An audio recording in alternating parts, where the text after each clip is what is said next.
কোরবানিকারী ব্যক্তি এই 10 দিন দায় সেভ করতে পারবে কি? কোরবানিকারীকে কি চুল, নখ ইত্যাদি কাটা থেকে বিরত থাকতে হবে? কোন কোন পশু দিয়ে কোরবানি করা যাবে?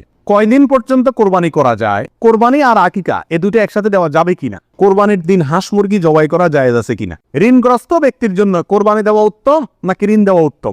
বিয়ের অলিমার গোশত সংগ্রহের জন্য কোরবানি করা জায়েজ আছে কিনা? কোরবানির গোশত কিভাবে বন্টন করবেন? কয় ভাগ করবেন? ভাগে কোরবানি দেওয়া যাবে কিনা? ত্রুটিযুক্ত পশু দিয়া কোরবানি দিলে কি কোরবানি হবে? কোন সময় থেকে কোরবানি করা যাবে? কয়েকজন মিলে এক ভাগ কোরবানি দিতে পারবে কিনা? পশুর জান যাওয়ার আগে কি চামড়া ছিলা জায়েজ আছে? মৃত ব্যক্তির নামে কোরবানির বিধান কি? লোন করে কোরবানি করা যাবে কিনা? কোরবানির ভাগীদারদের নাম জপা কোরবানির পরে এটা জরুরি কিনা? পশুর বয়স কত হতে হবে? কত বছর বয়স হলে আপনি সেই পশু দিয়ে কি করতে পারবেন? কোরবানি দিতে পারবেন। লোন করে কোরবানি করা যাবে কিনা? হাওলাত করে ঋণ করে কোরবানি করা যাবে কিনা? এর উত্তর হলো যাবে, যদি সেই ঋণের টাকাটা দেওয়ার মতো ব্যবস্থা বা ইচ্ছা সদিচ্ছা থাকে, তাহলে ঋণ করেও কি দেওয়া যাবে? ঋণ করে ভালো কাজ করা যায়। কোরবানি আর আকিকা এ দুটো একসাথে দেওয়া যাবে কিনা? এটা কমন প্রশ্ন আমাদের সমাজে। এর উত্তর হলো অনেক ওলামায়ে কেরামের মতে দেওয়া যাবে। ফতোয়া শামী ইত্যাদিতে তাই লেখা আছে যে দেওয়া যাবে কোরবানি আর আকিকা একসাথে একই গরুর মধ্যে। আর অনেক ওলামায়ের মধ্যে দেওয়া যাবে না। দেওয়া যাবে না এর ভিতরে আপনার পাকিস্তানের খুব নামকরা মুফতি ছিলেন মুফতি রশিদ আহমদ রাহমাহুল্লাহ, আসাউল ফতোয়ার লেখক। তিনি হানাফি মাযহাবের বড় ওলামায়ে কেরামের মধ্যে থেকে তিনি কঠোরভাবে এর বিরুদ্ধে করেছেন এবং বলেছেন কোন অবস্থাতেই কোরবানি আর আকিকা একসাথে মিক্স করা যায় না, উচিত না। কারণ কোরবানি একটি ইবাদত, আকিকা আরেকটি ইবাদত। আর তাছাড়া গরু এক অংশে একাধিক ব্যক্তি দিতে পারবে, এটা কোরবানির ক্ষেত্রে নবী সাল্লাল্লাহু আলাইহি ওয়াসাল্লাম বলছেন, আকিকার ক্ষেত্রে বলেন নাই। সেজন্য কোরবানি এবং আকিকা পৃথক হওয়া উচিত। একই দিনে হতে পারে, কিন্তু গরুর অংশে কোরবানি না, এই আকিকার কারণ নামের অংশ থাকা উচিত না। এই মতটা বেশি শক্তিশালী এবং বেশি সতর্কতামূলক। কোরবানির গোশত কিভাবে বন্টন করবেন? কয় ভাগ করবেন? এর উত্তর হলো কোরবানির পশু 3 ভাগে বন্টন করা ওলামায়ে কেরাম মুস্তাহাব বলেছেন, কিন্তু কোন হাদিসের ক্ষেত্রে আলাদা করে এভাবে নির্দেশ করা হয় যে 3 ভাগ করতে হবে। আল্লাহ কোরআনে বলছেন যে ফাকুলু মিনহু, তোমরা কোরবানির পশু থেকে নিজেরা খাও, ওয়া তাইমু আল কানিআ ওয়াল মুতাররা, ধনী গরিব সবাইকে দাও। তাহলে ধনী গরিব 2 ভাগকে দাও, আবার নিজে খাও, 3টাই হয়ে গেল এখানে। এর থেকে 3 ভাগ মোটামুটি ভাবে ইঙ্গিতে বোঝা যাচ্ছে, কিন্তু এটা কোনো জরুরি কিছু না। আর সহিহ মুসলিম হাদিসে আছে রাসূলুল্লাহ সাল্লাল্লাহু আলাইহি ওয়াসাল্লাম বলেছেন তোমরা নিজেরা খাও, আবার রেখেও দাও, আবার দানও করো, অর্থাৎ 3টা করা যাবে। আবার সহিহ মুসলিম আরেক বর্ণনায় আছে তোমরা খাও এবং মানুষকে খাওয়াও।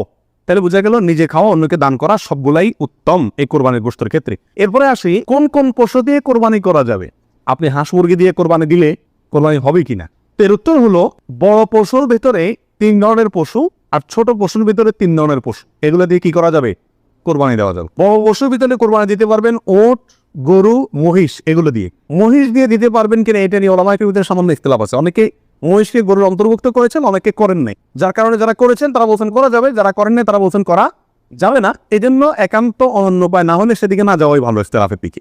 আর ছোট পশুর ভিতরে 3টা, দুম্বা, ছাগল এবং ভেড়া, এগুলো দিয়ে কি করা যাবে? কোরবানি করা যাবে। এছাড়া অন্য কোনো পশু দিয়ে, এই গৃহপালিত পশু ছাড়া আপনি হরিণ দিয়ে অথবা অন্য কোনো হালাল পশু যেটা গৃহপালিত না, সেটা দিয়ে কি করা যাবে না? কোরবানি দেওয়া যাবে না, দিলে কোরবানি হবে। পশুর বয়স কত হতে হবে? কত বছর বয়স হলে আপনি সেই পশু দিয়ে কি করতে পারবেন? কোরবানি দিতে পারবেন। এর উত্তর হলো পশু যদি হয় সবচেয়ে বড় পশু অর্থাৎ ও, তাহলে সেক্ষেত্রে সেটার বয়স হতে হবে কমপক্ষে 5 বছর। কত বছর? 5 বছরের নিচে যদি ওটার বয়স থাকে ওইটা এমনি জবাই করতে খাইতে পারবেন, কিন্তু কোরবানি হিসাবে কি করতে পারবেন না, জবাই করলে এটা কোরবানি আদায় হবে না। গরু যদি হয় তাহলে সেক্ষেত্রে তার বয়স হইতে হবে কমপক্ষে 2 বছর। আর ছাগল, দুম্বা, ভেড়া এগুলো যদি হয় তাহলে তার বয়স হইতে হবে কমপক্ষে 1 বছর। তাহলে ছোট পশুগুলা 1 বছর, গরু 2 বছর, ওট 5 বছর। ছোট পশুর মধ্যে আবার দুম্বা, ভেড়া এগুলো যদি 6 মাসের বয়স, 7 মাস, 8 মাসের বয়সেরটা দেখতে 1 বছরটার মতো বড় দেখা যায় তাহলে চলবে, কিন্তু ছাগলের ক্ষেত্রে পরিপূর্ণ কি হইতে হবে? 1 বছর হওয়া লাগবে। বিয়ের অলিমার গোশত সংগ্রহের জন্য কোরবানি করা যায় আছে কিনা? আমাদের দেশে উল্লেখযোগ্য সংখ্যক বিয়ে হয়ে থাকে কোরবানিদের পরে। আপনারা খেয়াল করবেন, আগদ হয়তো আগে পরে হয়, খাওয়ান দাওয়ানের অনুষ্ঠান হয় কোরবানিদের পরে। আল্লাহ মাফ করো, কোরবানির সময় তো গরু একটা এমনি জবাই করা লাগে, তো ওই সময় যদি অলিমার অনুষ্ঠানটা বা বৌভাতের অনুষ্ঠানটা করা যায় তাহলে তো ওই গোশত দিয়েই সারা যায়, গোশতের টাকাটা বেঁচে যায়। যদি কারোর এরকম উদ্দেশ্য থাকে তাহলে সেক্ষেত্রে তার কোরবানি হবে না। আর যদি কেউ মনে করে যে না, ঈদের পরে সবাইকে পাইতে সুবিধা হয় সেজন্য ওই টাইমটাতে করতেছি, অথবা আপনার কোরবানি করলাম অলিবার জন্য আলাদা গরু জবাই করলাম, অথবা আপনার কোরবানির গোশত অলিবার জন্য করি না, আমি অলিমা করলেও একটা গরু দেই, অন্য বছর না থাকলেও একটা গরু আল্লাহর জন্য দেই, এরকম যদি কেউ থাকে তাহলে তার জন্য যায়। আর তা না হলে এই কোরবানির গোশত দিয়ে অলিমা সারা, অনুষ্ঠান সারা, এটা যদি ওই উদ্দেশ্যে করে তাহলে সেক্ষেত্রে এটা কোরবানি হবে না, বরং এটা এক ধরনের তামাশা হবে কোরবানির না। কোরবানির দিন হাঁস মুরগি জবাই করা জায়েজ আছে কিনা? আমাদের দেশে অনেকেই গ্রামের দেশে বলেন যে কোরবানির দিনগুলোতে, ঈদের দিনে কি করা যায় না, হাঁস মুরগি জবাই করা যায় না। আসলে কতটা সঠিক? উত্তর হলো এটা সম্পূর্ণ ভিত্তিহীন বানোয়াট কথা। এর কোনো গ্রহণযোগ্য ভিত্তি ইসলামী শরিয়াতে নাই। বড় কোরবানি ঈদের দিনেও কেউ চাইলে হাঁস বা মোরগ কি করতে পারবে, জবাই করতে পারবে। তবে যদি এটাকে কোরবানির নিয়তে করে যে আমার তো গরু ছাগল দেওয়ার সামর্থ্য নাই, আমি মুরগি দিয়েই দিলাম কোরবানি, তাহলে সেক্ষেত্রে এই জবাই কি হবে না, জায়েজ হবে না। কারণ এই পশু দিয়ে কি হবে না, কোরবানি হবে না। এমনি গোশত খাওয়ার জন্য যদি জবাই করে তাহলে ঈদের দিনেও জবাই করাতে কোনো সমস্যা নাই। কয়দিন পর্যন্ত কোরবানি করা যায়? কোরবানির সময়সীমা কতদিন? এর উত্তর হলো এক্ষেত্রে ওলামা একরামের দুটি মত আছে। অনেক ওলামা একরামের মত কোরবানি করা যায় ঈদের দিন, জিলহজের 10 তারিখ, আর 11 এবং 12 এই 3 দিন। এটি ইমাম আবু হানিফা রাহিমাহুল্লাহর মত। এর বিপরীতে অনেক ওলামা একরামের মত হলো কোরবানি এটা 4 দিন পর্যন্ত করা যায়। কোরবানি ঈদের দিন এবং তারপরে আরো 3 দিন, 11, 12, 13। যুক্তি হলো যে আইয়ামে তাশরিক, এক হাদিসে আসছে একেবারে সুস্পষ্টভাবেই যে আইয়ামে তাশরিক এই দিনগুলা সবগুলোই হলো জবাই করার, অর্থাৎ কোরবানি করার দিন। সেহেতু আইয়ামে তাশরিক হলো ঈদের দিন, ঈদের পরে আরো 3 দিন, অর্থাৎ 13 তারিখ, চাঁদের 13 তারিখের সন্ধ্যার আগ পর্যন্ত। এ হলো কোরবানির দিন। তবে কোরবানি প্রথম দিন ঈদের নামাজের পরপরই করা বেশি উত্তম, এতে কোনো সন্দেহ বা ইখতিলাফ কারোর নেই। এবারে সারা দুনিয়ার উলামা একরাম একমত। কারণ নবী আলাইহিস সালাম ঈদের দিন, ঈদের নামাজের পরপরই সাধারণত কি করতেন, কোরবানি করতেন। তৃতীয় দিনে তিনি নিতেন না।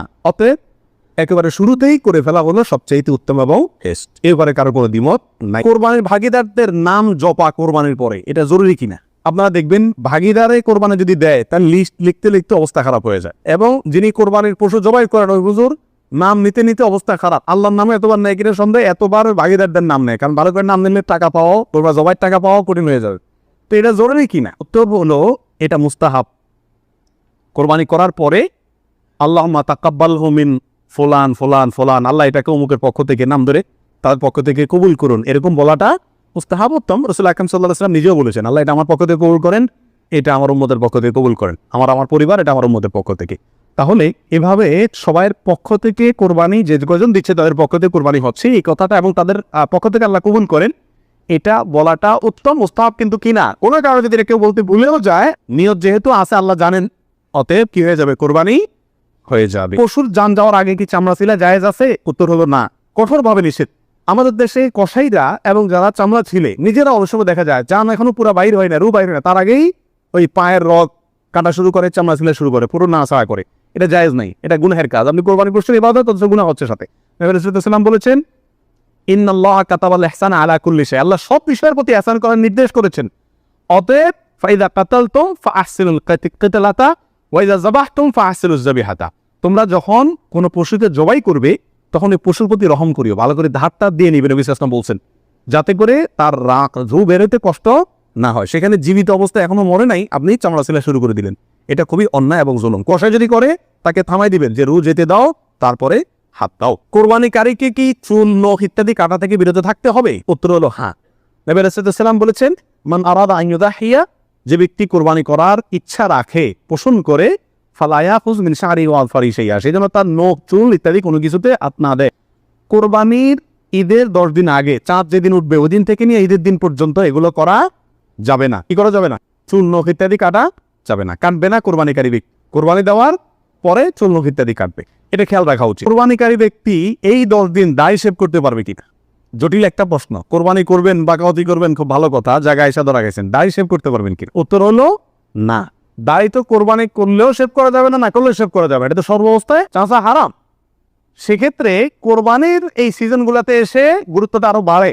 একে তো এমনি হারাম, আবার কোরবানি করছেন সেজন্য নবী সাল্লাল্লাহু আলাইহি ওয়াসাল্লাম বলছেন আপনি যেন না ধরেন, এগুলোতে হাত না দেন। তাহলে কোরবানি করার যদি ইচ্ছা থাকে, আল্লাহকে সন্তুষ্ট করতে আসলেই মনে চান, তাহলে এই 10 দিন দায়তে কি করতে পারবেন না, সেভ দিতে পারবেন না।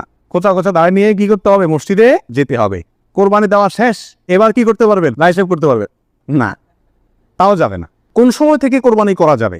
উত্তর হলো ঈদের নামাজ যখন পড়া হবে, যেই এলাকাতে গরুটা জবাই হবে ওই এলাকাতে যখন ঈদের নামাজ শেষ হবে, ঈদের নামাজ শেষ হওয়ার পরপরে কি করা যাবে, কোরবানি করা যাবে। আর এক এলাকাতে ঈদের নামাজ শেষ হয়েছে, সেজন্য আপনার এলাকাতে আপনি কি করবেন না, কোরবানি করবেন না। আপনার এই পশু যারা কোরবানি করবে তারা ঈদের নামাজ পড়ার পর পরে কি করতে পারবেন,